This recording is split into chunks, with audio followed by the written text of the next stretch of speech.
Hello everyone, this is Marco and welcome back to my channel. Today I've got something really special to look at, and it is a Jurassic Justin figure. If you don't know who he is, then follow him on Instagram right now, because if you love Jurassic, then you're gonna love him and his work. He is an incredibly talented sculptor and model maker, and he makes incredibly film accurate articulated figures. And when he said that he was going to send me something, I think I was going to cry. So he sent me this beautiful cinema collection box with a special figure inside, and it is the adult Scorpios Rex. And look at that, this is just a picture of it. And I'm sure the real thing is actually going to look so nice. So there's some information in the back, and apparently he's got a really big sort of project ahead, because he wants to release figures from pretty much every entry in the Jurassic franchise. So that is super exciting for us fans. So I think Jurassic Justin makes the most film accurate sculpts I have ever seen. Personally, even better than me. Man, I think we should just jump straight into this and open the box. He has told me that he has designed everything, including the box as well, and he makes the boxes too. This is what we're greeted with. As soon as we open the box, we have a certificate of authenticity. This Scorpios Rex figure is number 3 of 10 sample subscription. This is the adult Scorpios Rex from the cinema collection, limited edition, creator Justin Caldera. It's all packaged really well. There's packing peanuts everywhere, but if you move these aside, you can see the base in there, and that is an awesome reference to the first Jurassic Park film and the Cretaceous episode. So let's move these packing peanuts out of the way and unbox this properly. So this is what we get in the box. We have the figure itself nicely packed securely with some nice squishy foam, and the base with a note as well. So I'm going to pop these out of the bag and have a closer look at these right now. So this note came with the base, and it is a general guide on how to look after the figure. As soon as you take it out of the box, pretty much, it explains that sometimes the figure might be a bit too stiff due to several factors, and this tells you how to look after it properly. I will definitely be taking a picture and tagging Jurassic Justin on Instagram. The base is this lovely 3D printed hexagon with a lovely fabric when dinosaurs ruled, and then we have some earth sculpted here. The stand pops in like that, and that's pretty much it. It's all got like a matte or satin look to it. Oh, I should definitely say this is matte. I think now we should have a look at the figure itself, and I am scared because this thing looks way too nice. I'm scared of touching it because it's so pretty. Okay, let's get a closer look. So this is how it looks straight out of the box. I have not moved it at all. Oh my god, look at how crisp this thing is. This is absolutely perfect. I'm speechless. This is the most accurate sculpt I have ever seen on a figure, and it is all posable. This is something special. Head sculpt wise, there is some extremely fine detail in there. Like around the eye down there, look at how small those scales are. Absolutely tiny. Now the first thing that struck me was how precisely the eyes are painted, but also the glossiness in the nostril and over the eye. And that is some attention to detail. Look at that. As we can see here, there is a segment that follows the shape of the skull, and I really appreciate that. So the headpiece is actually the shape of the skull itself, and it fits in really well with the rest of the neck. So let's have a look at it from the top. There's these quills at the top of the head, which are iconic from this creature and the Indoraptor too, as well as the Indominus Rex, pretty much all of the hybrids from the series. Look at how creepy that thing looks. This is the most spot on thing I've ever seen. Justin, you are incredibly talented. The mouth opens up actually quite wide. It's a little bit of a bounce there because the whole figure is held inside by an elastic wire. The mouth is really nicely glossed and really well sculpted too. Look at all those lines on the inside there of the bottom jaw. And of course the top jaw is painted too. So much detail packed into this thing. Right, all the teeth are sculpted individually, of course. And let's move on to the rest of the sculpt of the figure. So the neck, you can pretty much see every single scale on this thing. There's bigger osteoderms and smaller scales around the neck. And there are some really visible wrinkles in the skin itself too. And it adds so much life. On the underneath we have smaller scales, almost in a row, symmetrically down there, which is quite the opposite from when we see it from the top. And that's really accurate too. I'm not going to say it's accurate because we know already, so I'm not going to keep repeating that. On the back, there's the classic scoots, the massive scoots that the Scorpios Rex has in the show, and these bigger osteoderms littered around sporadically over the skin. Everything is surrounded by these smaller scales here. Wow, this thing is so smooth. The underneath has got these sort of crocodilian scoots that are quite similar to the ones of the T-Rex, although the T-Rex ones are much more uniform. I'm kind of speechless. I don't know what to say. This thing is so perfect. I love the lines here of the folds in the skin on the shoulder, and I really like these here too. The segments aren't too obvious either, which is really nice. Let's move to the arm. The arm has got some of the most fine scales I've ever seen on a figure like this. Look at that. These scales are absolutely tiny, but they're super visible still. And there's smaller scales on the shoulder, and then the further we move down in the arm, the smaller the scales get until they get sort of scoop-like on the hand. Look at how creepy that hand looks. There's a gloss coat on all these nails, and the nails are sharp. Like, they're not too sharp, they're a bit rounded, but they're sharp enough for it to look like it's you know, using his hands as weapons. Let's move on to the legs. We have a similar sort of pattern going on here. We've got bigger scales on the thigh, a bit like the rest of the body, but we've got some really nice wrinkling here just above the knee. The wrinkles don't stop there though. There's some really faint ones going down here. They're like really faint, but you can still see them a bit. They almost look like paint applications. There's some bigger scales here, smaller scales all around. There's the classic sort of spike on the back of the ankle, and then the big scoots that run down onto the feet and onto the toes. Look at that massive sickle claw. Again, all of these are nicely glossed. And if we look underneath, there is the really cool Jurassic Justin logo right there. The big scoots on the back sort of run down all the way down the tail until they become spikes, and we have the same sort of texture here. There aren't many wrinkles. There's some, like 1, 2, 3 here, and then they slightly become a bit more visible around the bum area.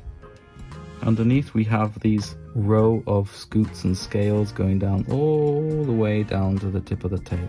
The scoots on the top, I've got these lines going down parallel to the direction of the tail and of the body, so horizontal. And generally the figure is skinny, but it's got some really defined musculature too, which looks identical to what we see in the show.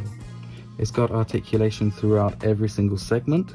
Each segment is 3D printed individually, and it's all connected through an elastic wire inside, which allows it to be posed. It's a technique that I would love to try at some point.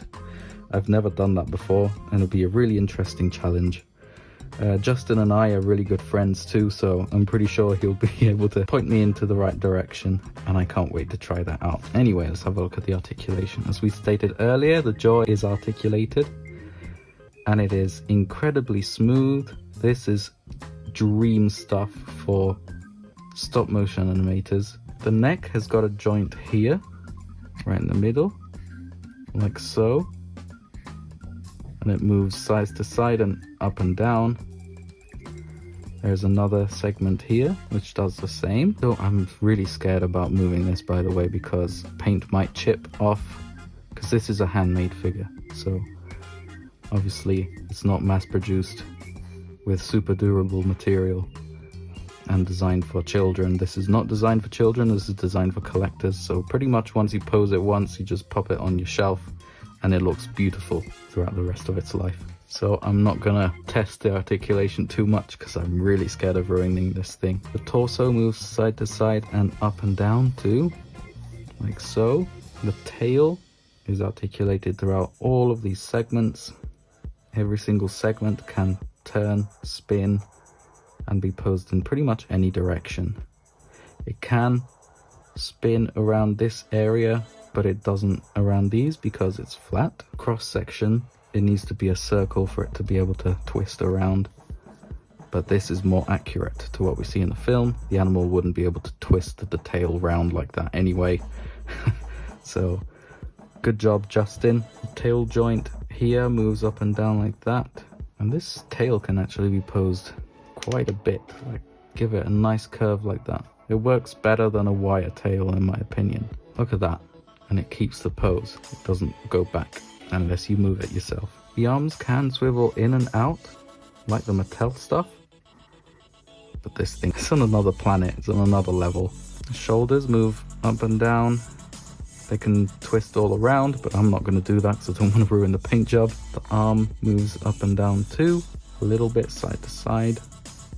The hand goes down and up like so, and it can be twisted too.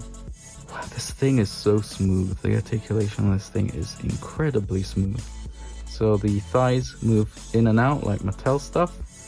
It goes backwards and forwards. The calf goes back and forwards too. It does not twist. Why would you want it to twist anyway? The ankle, I didn't even realize the ankle was articulated because that articulation is so nicely camouflaged with the rest of the wrinkles in the skin. But that moves so well. And then we have toe articulation too, like so. And it can be moved and spun around like so. And that pretty much concludes the articulation part. Let's talk about the paint job. Now the paint job on this Scorpios Rex is a good representation or recreation or depiction, actually I should say, of the adult creature that we see in the show. It is a dark blue with sort of a dark grey or black on the top.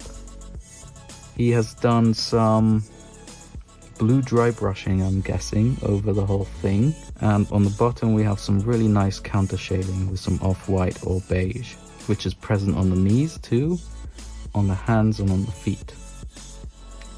Obviously the paint job goes all the way down onto the tail. What else would we expect from a Jurassic Justin figure? The inside is a pink color, nicely glossed. The eye is red with a yellow circle in the middle and a slit pupil.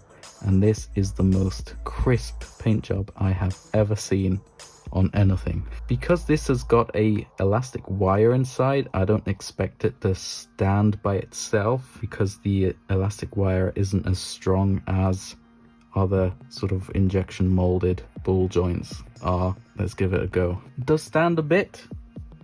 It's not resting on its hands actually, but we can put him into a quadrupedal pose if we want to, like so.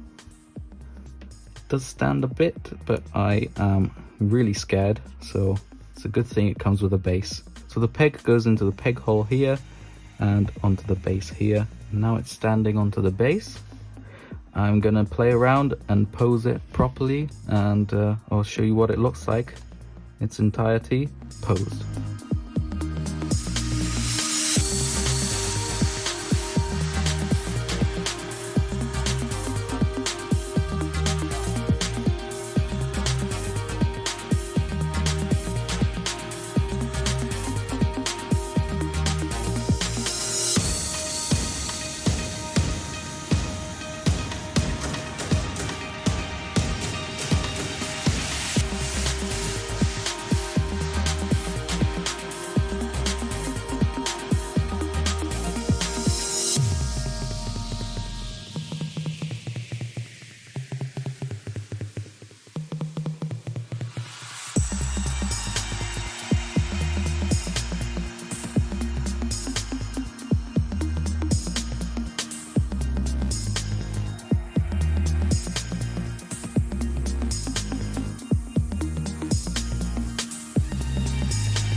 comment in the comment section down below your thoughts on this beautiful figure. Please support Jurassic Justin, as he is a legend in the Jurassic community. He needs all the support that one can possibly give. I will leave a link in the description, and thanks so much for watching, and I'll catch you in the next one. I would like to give a massive thank you to all of my Patreons.